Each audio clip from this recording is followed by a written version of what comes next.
It's another beautiful week. Hello and welcome to Journalist Hangout. I'm Ayodele Ozubakun. Today on the Hangout, who is in charge of the People's Democratic Party? Modu-Sheriff or Makarfi? NLC suspends strike to dialogue with federal government. So if you're ready, let's start the Hangout now.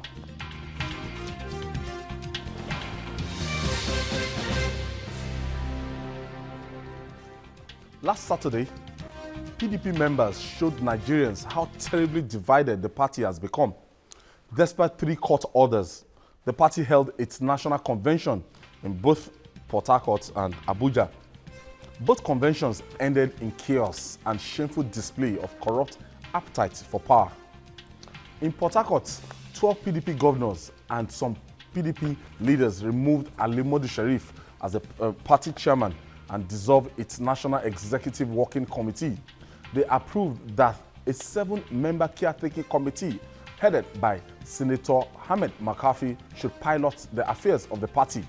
But this decision was fiercely rejected by Modu-Sheriff, who still lay claim to the chairmanship of the party.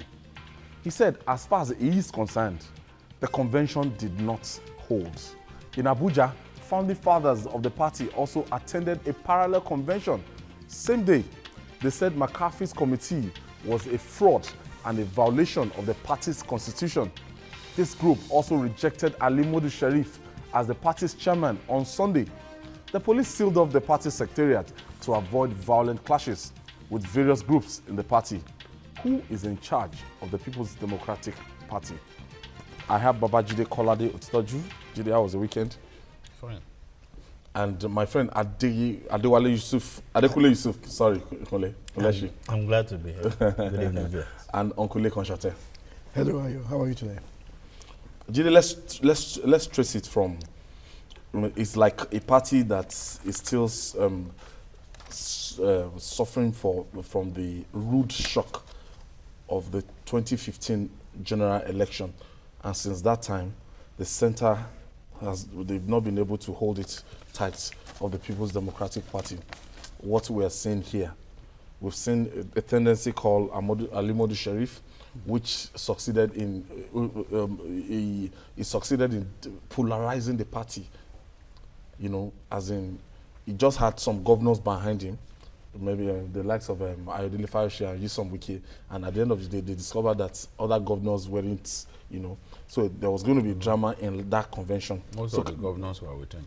So just give us what really happened, what has been happening to the party that is meant to be the main opposition party. First, let me disagree that what is happening in the PDP is as a result of their shocking defeat in the last election. No. All parties have their crisis. Remember, even when Abuja couldn't form government, Abuja continued to have crisis. Between Chekwas Okorie and Ume, yes, Victor Ume. So because politics is an interest-driven game. Everyone who wants to protect his interest. And look, what is going on in the government today, the crisis, the internal crisis even within the APC that one is there. The internal crisis within the APC, the problems that the ruling government has not been able to solve has kind of encouraged some people within the PDP to believe that, oh, 2019, we are going to have a nice time. And what it means is they are already positioning themselves. They are positioning themselves. The other day, Sule Lamido announced that, look, I'm contesting the 2019 election. 2019 is still a long time. But they are positioning themselves already because they think that this APC government, Nigerians will vote against it in 2019. That is one critical factor why you see that many of the PDP leaders are already red-eyed. They are desperate already to grab power ahead of 2019. How did the PDP find itself in this state? Muazu resigned. He was from the northeast. When Muazu was forced to resign because he couldn't lead the party to victory, Secondus, Uche Secondus, the man from River State, took over his position because he was next in line to Muazu. After some time, it became clear that even so, Secondus was keen to perpetuate himself in power. Power is very sweet. As the chairman of the PDP, you have access to governors. You are influential in your own way, whether the party is in power or not. You are influential in your own way. Now, Secondus, keen to perpetuate himself in power, got many people within the party to say, look, this position that he's holding ought to be occupied by someone from the northeast. So they started piling pressure. Invariably, it was resolved that someone in the shape of SAS, Senator Ahmed Goodluck went to court. Senator, I'll get to that, that Senator Modu-Sheriff should take over. Ahmed Goodluck went to court, but in the end, he was brushed aside. But it was the ruling that the court said it's the position, the slot is still somebody from the northeast to occupy the position. Yes. Ali Modu-Sheriff came to take that position. He's from the northeast. Many people opposed him at that time because he had always been in the ANPP and he fought against the PDP for years. But some governors felt, well, he will be able to do it. Let's give him that chance. But Sheriff remained there, and it was clear that Sheriff has an eye on the presidential ticket. And he was beginning to position himself for that. So at the same time as the chairman. And he was talking about it as well. So positioning himself. Remember when Fayose came here, he was saying that if Ali Modu-Sheriff puts himself up to contest, that he will work against him. The reality is, governors like the Gombe governor, Fayose, and the rest of them, who gave support to Ali Modu-Sheriff, have now realized that Ali Modu-Sheriff is a poisonous character within their party. It's a polarizing factor within their party. They didn't realize it on time, but they have come to that realization now that some way, somehow, something must be done about Ali Modu-Sheriff if the party is to remain united. Because people were already contemplating mass defection from the party. You may say that most of them making all that noise, the Kukpes of this world, the Jerry Ganas, that they are political failures who don't have electoral value. Of course, they don't have electoral value. We know that.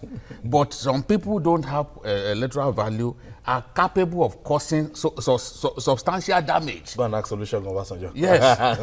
Obasanjo cannot win an election in his ward, but he can cause substantial damage. Yes. Because we remember the last election in his ward, Amoson defeated him right there.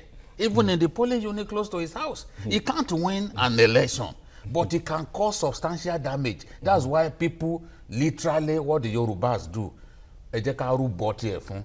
people will literally find a way to keep him quiet so that he doesn't be on their case. Appease he doesn't stay on their case. Let's appease this God, you know. So that is the thing.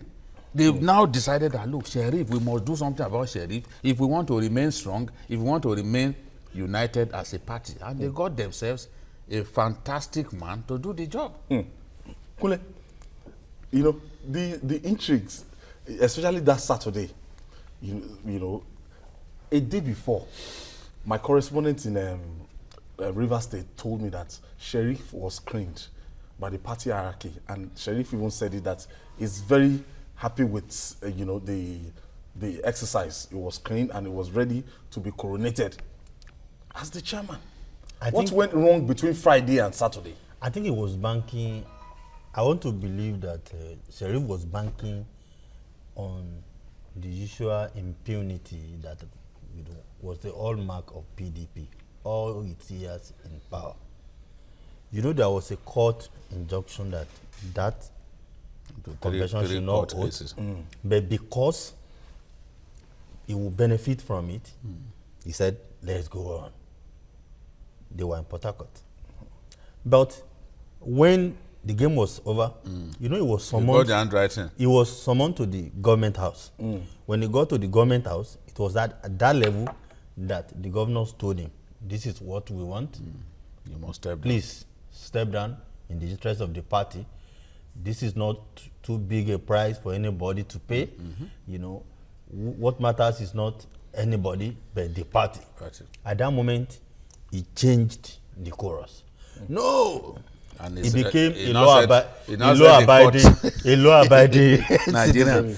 That initially, I told you that this convention cannot hold because we have court deduction. They will charge us for contempt. They will hold us for contempt. And this, all the way. I'm going to declare this thing, you know, it's null and void. I started using his media aid to start, you know. He addressed the press conference. Dishing out rubbish. You see, what happened at Port Harcourt and Abuja, believe me, it's in the tradition of what we know PDP.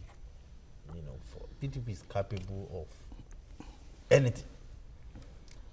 But I think at last, you get a Makarfi, it's like a golden goal, because Makarfi is not just any kind of politician. I don't know who brought out that idea, that we have somebody in our midst who can help us.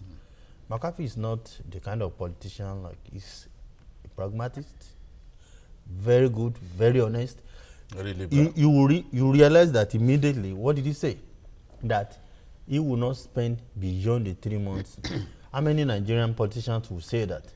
Immediately they get power, they start digging, you know, how to entrench themselves in office. Then he said, me and my team, by the grace of God, will not go beyond the 3 months and all that.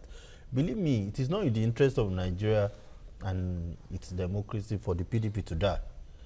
I want the crisis of PDP fully resolved, so that by 2019 there will be another big alternative to contest with the APC. It's not proper if you just have APC. Nigerians will have, you know, opportunities to say, okay, I can be in this, I can be this, I can vote this way, I can vote this. If we evolve two-party system, like what, you know, we tried during military that didn't work, a two-party system will be excellent for Nigeria.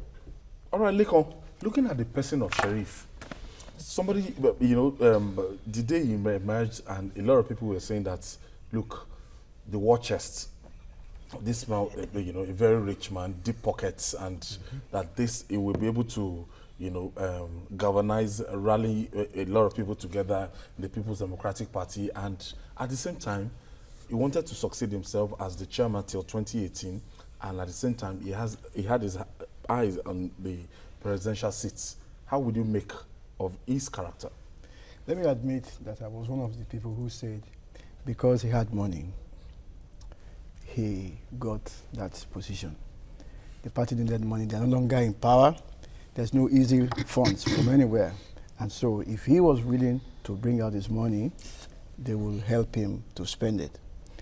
But they did not reckon with the fact that he will also, one, want to extend his position, and two, more importantly, that he will have presidential ambition. You got the zoning committee, they zoned everything. Yes, the chairmanship and the chairmanship and the presidential candidate. Lied to the party that they will step down on May 21. Yes, exactly. They deceived them. You know, so I just felt that, like Jide said, political parties are founded on interest. According to Chief Awolowo, political parties are founded to advance private interests.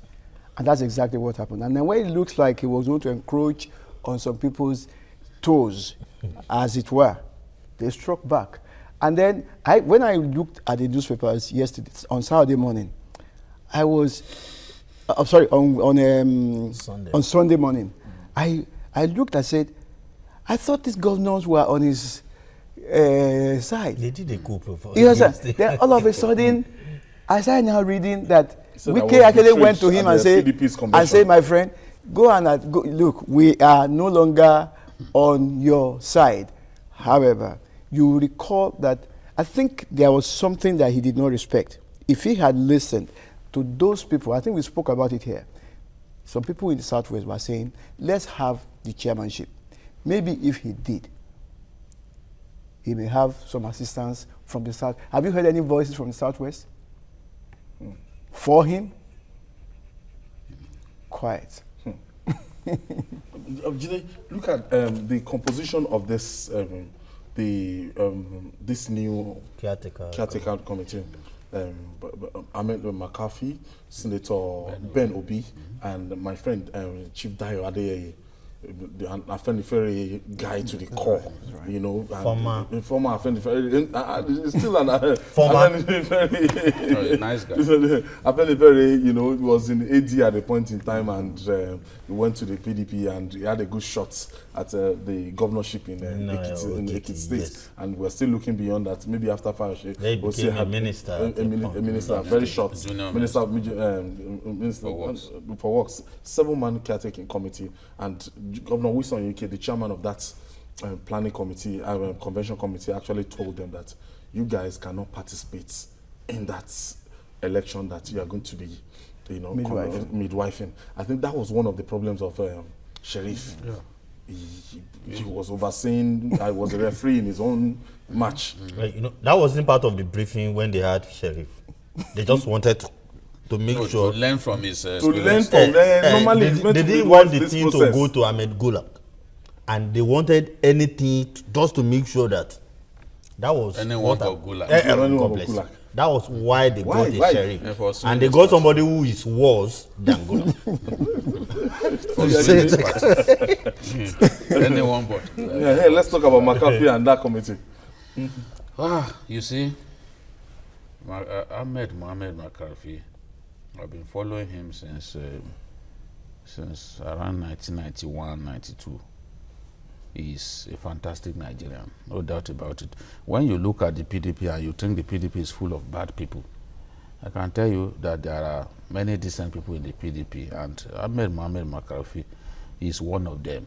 And he's consistent, he's someone, when you think that he's down, somehow he comes up and shows his relevance. You know, before the election that brought him to power in Kaduna State, they wrote him off. They came up with the rumors that Makarfi was ill, he will soon die, that his intestine was made up of rubber. Is it because of his frail nature? Yeah. You know, in fact, his opponent then, Zuntu, they were hailing him. Zuntu ba ruwanka de hanjin roba. Say me lafia mukeso. You know, that we want the person who is healthy. That you, Zuntu, your intestines are not made of rubber. You know, they were ridiculing this man. In the end, Makarfi, it was even Makarfi's deputy that died. He didn't die in office. He remained in office. He went to the Senate, headed the finance committee of the Senate. And he's a very decent man. When the former CBN governor apologized to him in private for saying that the National Assembly was spending 25% of Nigeria's resources every year. And he discovered that, and that's the man who is the emir now, Lamido discovered that he was fooled and deceived by his aides to come up with that lie against the National Assembly. He called Makarfi in private, and he also wrote a letter apologizing to Makarfi, who was the head of the finance committee of the Senate. But Makarfi said, well, you cannot insult us in public and apologize in private. Makarfi leaked the letter to Punch. So the apology of Sanusi Lamido Sanusi was published by Punch newspaper. So the point that I'm making is that they have themselves now a decent man, someone who has the capacity to bring everyone together because of his liberal nature. I will tell you that in Kaduna State, it was the Christians that gave Makarfi his second term. Yes. because Makarfi got just about 51%, and majority of the 51% that he got came from Christians, because they saw him as a very liberal governor. Yes, he's a Muslim, but you can't even get a Christian more liberal and more acceptable to people of other faith, like Makarfi, you know. And he is someone who will also be able to manage your resources very well, because he's an accountant by training. So he really is someone that is the kind of person that can do this job. He's not overly ambitious. He's calm and collected. He doesn't make unnecessary noise. He is not controversial. So they have the sort of person whose leadership will be able to galvanize the party and get the party to play the role that Nigerians want it to play.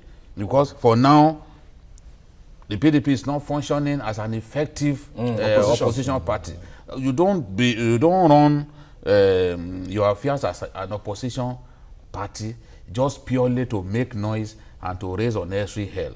You must be able to articulate alternative views, alternative propositions. Whatever the what Lai Mohammed was doing when it was whatever the incumbent government comes up with, you can always come up with ideas, especially when it is clear that some of the ideas of the incumbent government are not working. This is the way an opposition party should function. Show that you are a credible alternative to the incumbent government, not to just abuse people and say all kinds of nasty things. Has gone into because of his health. His battle with his court case. Political life. If you were in the shows, you will not be active. Because he's battling with the EFCC and political life. It's difficult to combine that with abusing other people. You must first show. You must take a mirror and look at yourself. Because if you want to abuse people, they will remind him of the case. And don't forget, Governor Fayose went there with Larry Olayinka to take over that seat.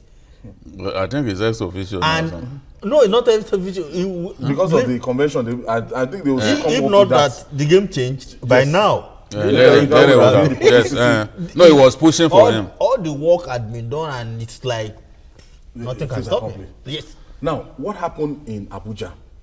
Because I was told former ministers, former governors, and some prominent people, those people, the founding fathers of the People's Democratic Movement, some of the founding fathers led by Professor Jerry Gana. If you remember, Jerry Gana was the person that signed that G34 letter during Abacha in 1998. And Jerry Gana, you can't write the history of the People's Democratic Party without, mentioning the name of Jerry Gana. He led a faction in Abuja, and they went and they chose a steering committee led by Senator Mantu and Ibrahim Mantu.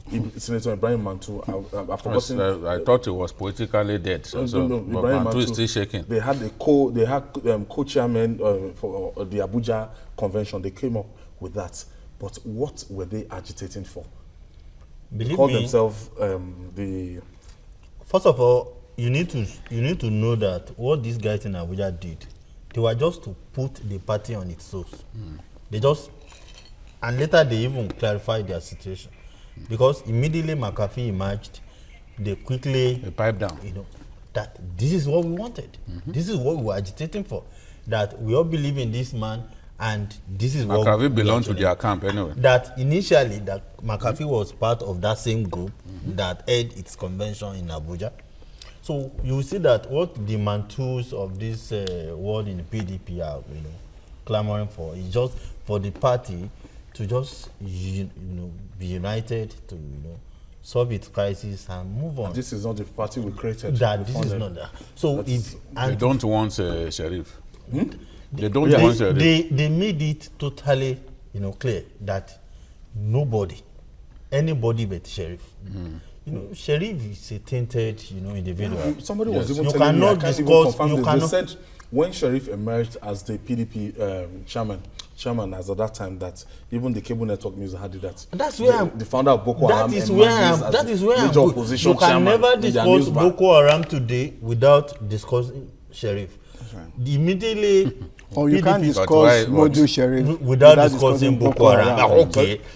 Immediately, Sheriff was announced as PDP chairman or whatever. Started coming. CNN it's been tainted. CNN that Nigeria's former ruling party elected Boko Haram founder as chairman. Yeah, I saw the news. that's I said, unfair. God. Honestly, no. Like when I saw it, I said, really? unfair. I was asking the person. I said, really? You saw this? The person was telling me that. You know, in he Nigeria, actually saw this, you love to say allegedly, alleged. No, they just put it there. Nah.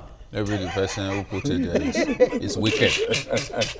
So with that kind of personality, I think the party. Okay, let me quickly take Shedrack from Cotonou.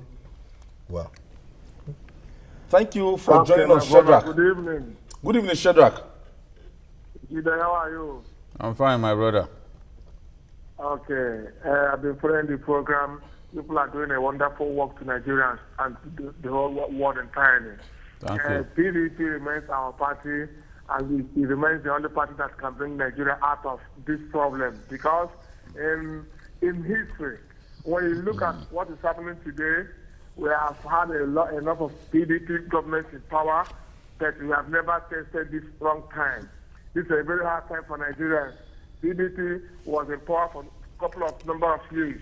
Everything was smooth, moving for Nigeria. If not for their strategy, perhaps they have the luck, because you may be a good politician, you may be a good leader. If you don't have that luck, then people will be looking at you as if you don't know what you are doing. So I believe APC have a lot to learn from PDP if they want to move Nigeria forward. Yes. Thank you, Shedrack. Yeah, Shedrack saying PDP is still the party to beat anytime, any day. You're making your submission. Yeah. Now that Sheriff is out, you will see that the Abuja group just vanished. Mellow down. That's right. That our demand has been met. Okay. Now, I will believe that many of them may even may later see reason why they need Makarfi more than Makarfi needs that party. Yes. You know, he's given 3 months. Some may have to even continue to apply pressure that, please, let this man continue. Ultimately, Lekon, I see that happening. looking at the function, Three court restraints, right? Yes. And in his press conference, I saw the likes of Ikedi Joachim behind him. I'm trying to remember the people with him in that lonely press conference. but then he will still have his own people and people that was supporting him. The likes of Fayoshe actually. What will he be asking for in the court? I don't know. These people, because the court said no convention, and no convention ends. and you can't put and the status. And the purpose of convention is to elect new officers. No this time around, convention nothing held. happened. They didn't do election. I mean, he himself said no convention held. Maybe that convention, it was saying that convention did not have the power to dissolve the NECMW, the National Working Committee. Now that's why he's saying that he's still in power. That is still in power. Yes, that convention, delegates were advised to go home. Maybe because if you look at the constitution of PDP, actually, it doesn't say. And the court said that he should go back to that capacity. That's and the court said that he should go back. But it's not even substantive. Honestly. His term expired Was he elected? on the 21st of May. Of May. So he can't go back. There's no way the... You know, because I looked at this and I was thinking to myself, I went to look at the constitution of PDP. It says, there's no way it says you can have a caretaker committee, as a matter of fact. But this is what will you call it? Doctrine of necessity. Yes. Do you understand? And so this vehicle that they have created will work in the meantime for the next 3 months. And then I can see cooperation from us, including Sheriff himself. He will have to cooperate with this group if he has his political life ahead of him. Because if he still want to pick up the tickets exactly the presidential candidates of that, he must be gentle. He wants to try his luck. He must be gentle. So the way I look at it is, either way, whichever way, he has to pipe down and really go with them, whatever way they want. Gentlemen, before we round up on this, where is President Goodluck Jonathan?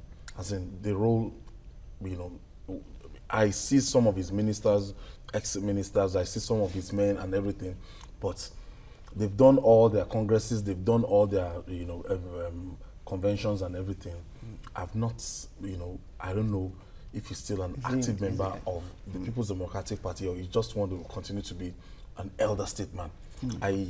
some people were saying that it should be a rallying point in this party.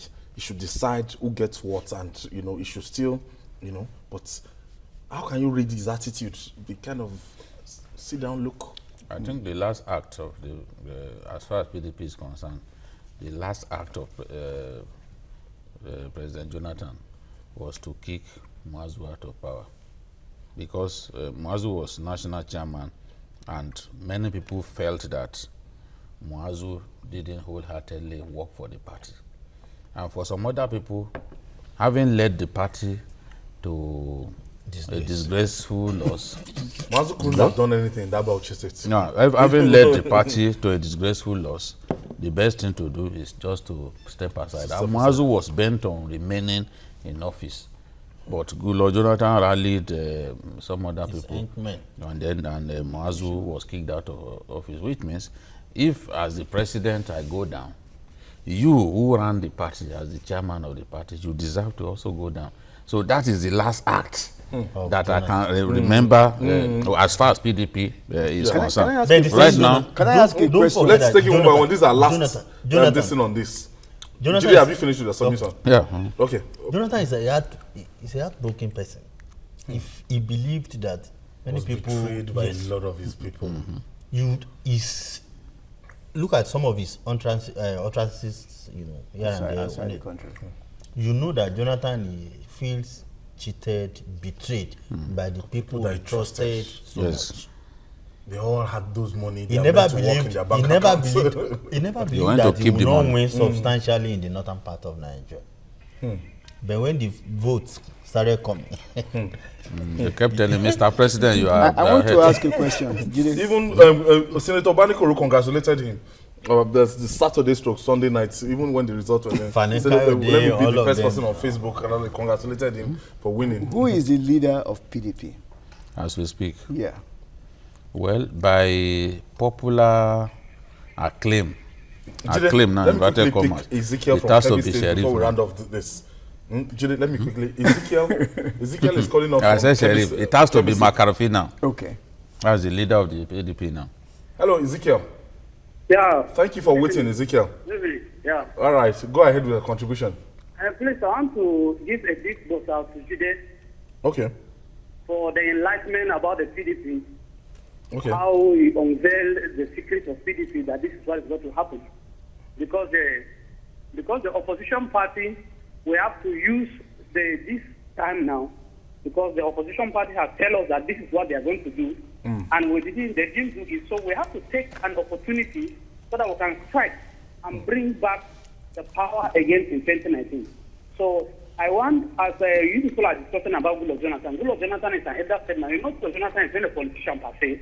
He's reading everything around the world. But later on, I know that Goodluck Jonathan will still come back to answer everything. About Sheriff has been working on PDP since inception. So to make the small Sheriff as the PDP chairman, I think I want to give them a good, well done job. Because what thank you, Ezekiel. Thank you for your contribution, Ezekiel. Thank you, I appreciate it. All right, thank you, Ezekiel from Kebbi State there. And Lekon, you want to? Well, my thinking actually is this. I asked Jide a question. He didn't give the answer I wanted. My thinking is that the leader of the party is the ex-president. And what I'm trying to say is that President Jonathan cannot keep quiet. He cannot continue to keep quiet. He was offered a BOT chairmanship. He refused. If he had taken it, because the way Obasanjo designed the constitution at that time, he made it clear that the person who will be the BOT chairman must be a former president. Before they now amended the constitution, knowing that Obasanjo amended it for himself. My reason for saying this is this, that I don't know who of us observed earlier on, we need a very strong opposition party ahead of 2019. Yeah. And I think he can contribute to strengthening our democracy. Yes. That's Jonathan. All right. NLC calls for a strike and it got its wish. 5 days after a failed industrial action, Labour goes back to the negotiation table. Cause of strike, this and more after this break. Please, it's still Journalist Hangout. Stay with us. We'll be right back.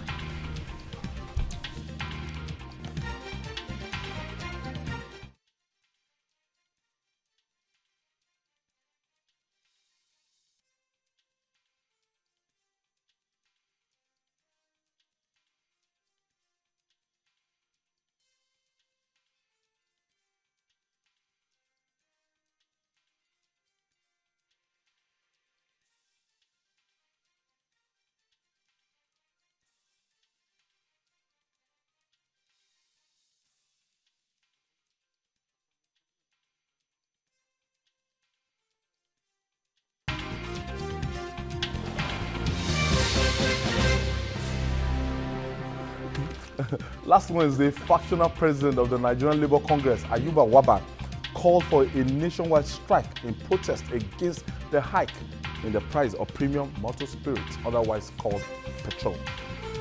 The strike was effective in some states and failed in many other states.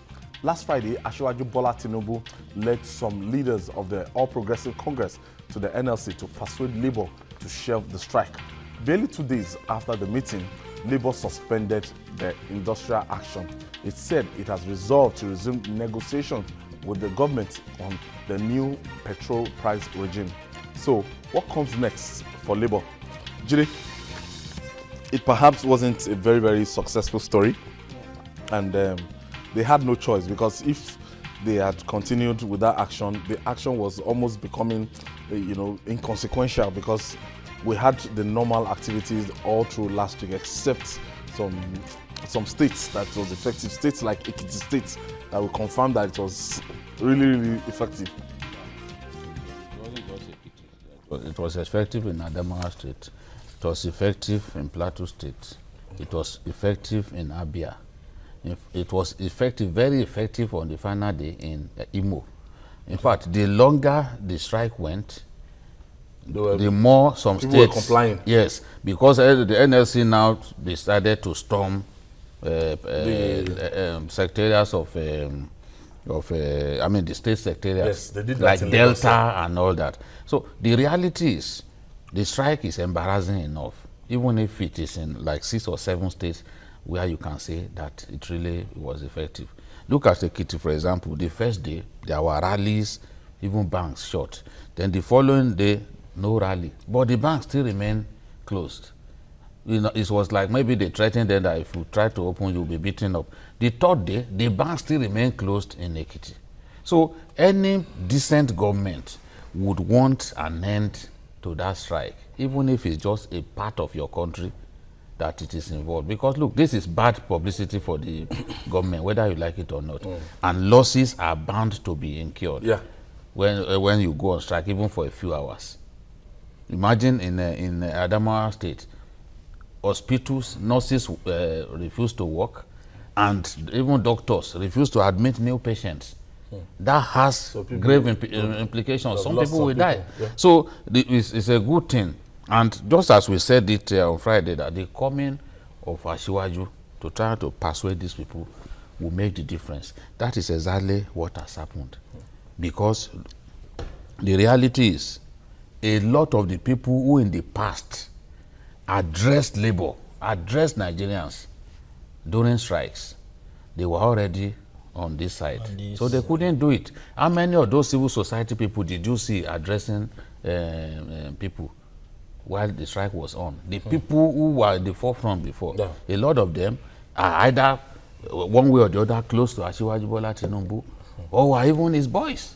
So in such a situation, how do you those are the people that I call boys. So in such a situation, how do you expect them to go and embark on strike that they know will not please their father and benefactor? So that is the thing. There's even one very, very sorry this thing. The NLC deputy president, what's the name? The president of NURTW.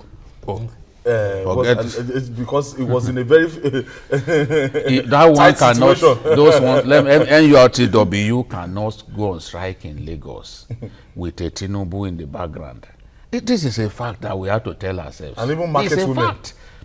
Asiwaju, what it does that many Nigerian leaders do not do is that it takes more than a passing interest in what happens in this place, in that place, in that place. So you will find that NURTW, an election is held today, the person who will emerge will be someone that has gone through, that has benefited from him one way or the other, because that is how he builds people. So at a point when he will need you, you will now offer yourself to him even without him asking for it. That is what happens. So because he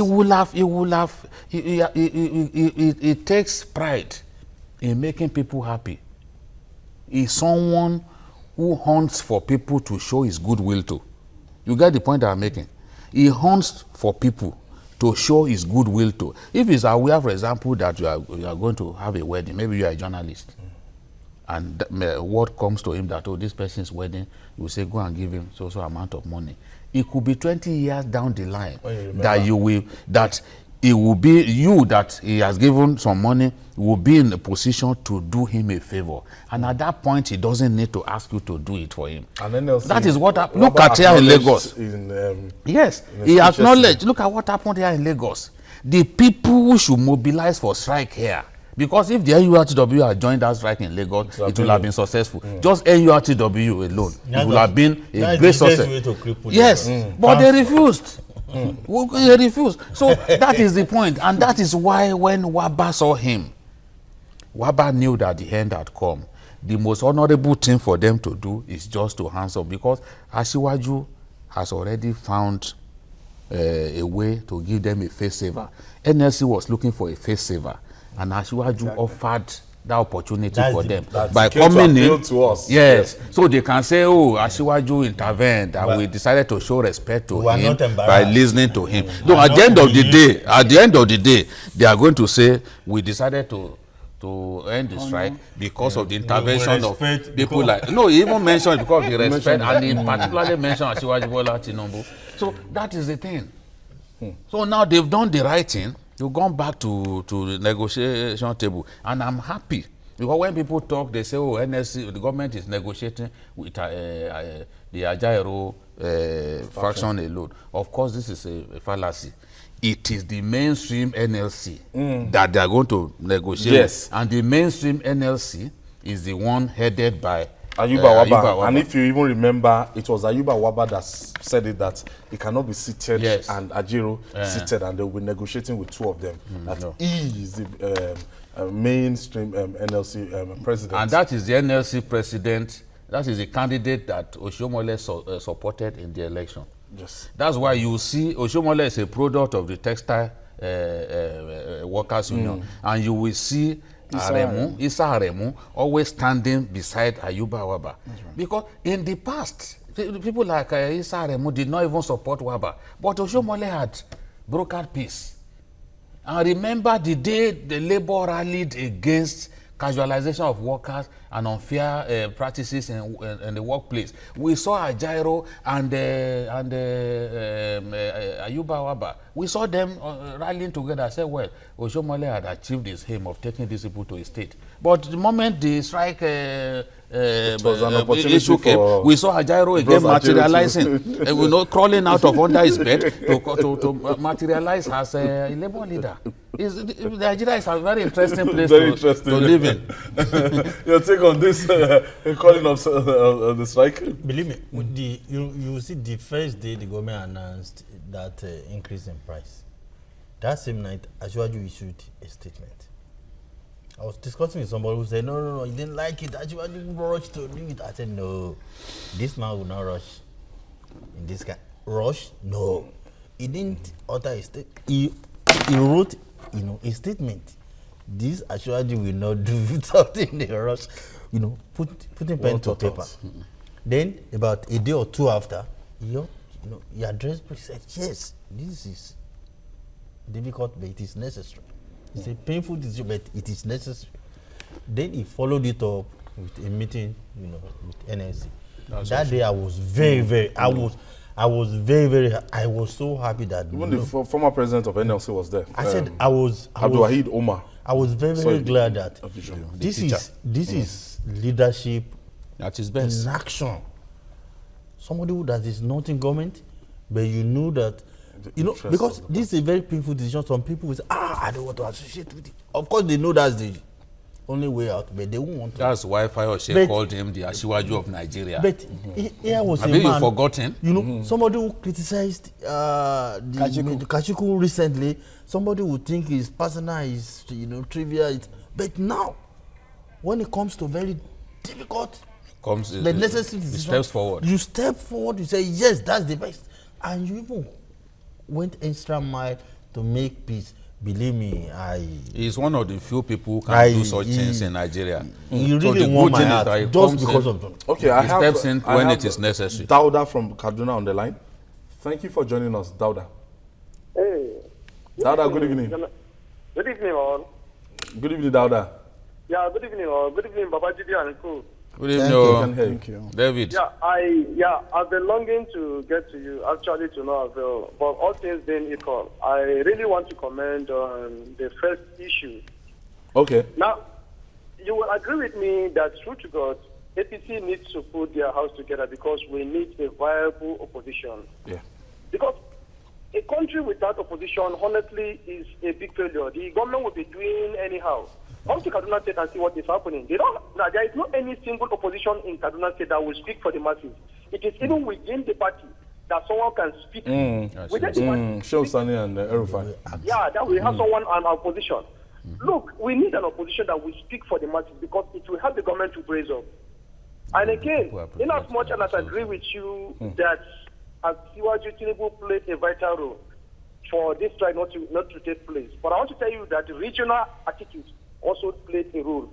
That is because when you come to the north, nothing like strike in the north. That is because they have a man at top. Thank you. Have a nice day. Thank you, Dauda. Thank you for your contribution. And looking at the way forward now, I think we are 145 naira is like a done deal. That's right. Of course it does. It is. So, But now, what are those things we should be expecting? Well, The negotiation. What I really think is this, because he says they will now go back to the one, salary increase. I think this should be on the table. Two,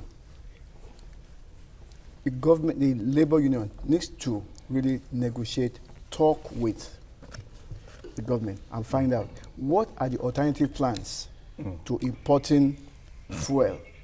For example, are you in discussions with anybody outside this country who has, for example, bought land, is building or is willing to build, has begun to raise funds, has ordered for machinery to refine refineries in Nigeria? That is what the trade union should be talking about. Not just Asiwaju has come to talk to us, and so we are going home to sleep. In addition, WABA group should find a way to extend the olive tree leaf to the Ajero group because they have Nupeng, they have Pengasan. Even though he has textile union as well as the road transport workers union, you know that they did not help him. Yeah, of course. I am a product of the textile industry, and that's the biggest union, and yet their impact wasn't felt. And then you and I know that when the road transport workers decide to join a strike, apart from immobilizing everybody, they will beat you up. I'll beat you up. I'm ensured that you comply, or you stay in your house, rather than for officials of NLC to be going to secretariat and be asking people to shut up. Do you understand? So that's the way I think they should be going. Your last take on this. There is this proverb in Yoruba that says that 19 tó lóun bó kan ṣe kò lè di 20 láíláí. That is to say, 19 that refuses to dialogue and do business with one can never become 20. What has happened should be a point out to WABA or led the NLC that until that body puts its house in order, it can never achieve anything. I showed you help them to in safety in this time. That can never happen again. So they should know that as from today, anything they want to do, call Nigerians out again, if their house is not in order, the moment is looking at Ajaero as a traitor, enemy. He's not helping himself. He's decimating his own power. Exactly. That is what has happened. That's the implication of what and Nigerians, the union will be weakened. And in Nigeria, without a viable opposition, without a labor, believe me, we will become a banana because republic. the People's Democratic Party has not played any role so far in this hike because they are battling not even they're battling for survival. How many people want to listen to a PDP, that governed Nigeria for 16 years without anything to... Honestly. He's the only one talking. Lone voice in the wilderness. Jide, your final take on this? Well, I hope that Labour next time will seriously work on mobilizing and putting his own house in order. before thinking of a strike. You need time to mobilize people. They didn't have that time. They rushed into it, and they were also not helped by the division within their ranks. TUC pulling out at the last minute, yes. and then the was a big devastation. The Ajaero faction, you know.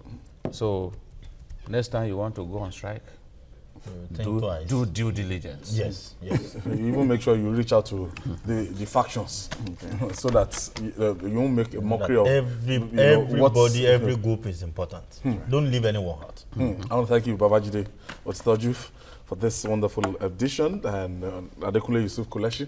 Thank you for guesting the program today, and thank you, Kunle Uncle Lekon for being the part of this wonderful edition. And that's it on Journalist Hangouts today. So join us tomorrow for another exciting episode of the program. You can watch the repeat broadcast tonight at 11, and you can also watch Journalist Hangouts on YouTube now at youtube.com/TVC News Nigeria. I'm Ayodele Ozubakun. God bless Nigeria.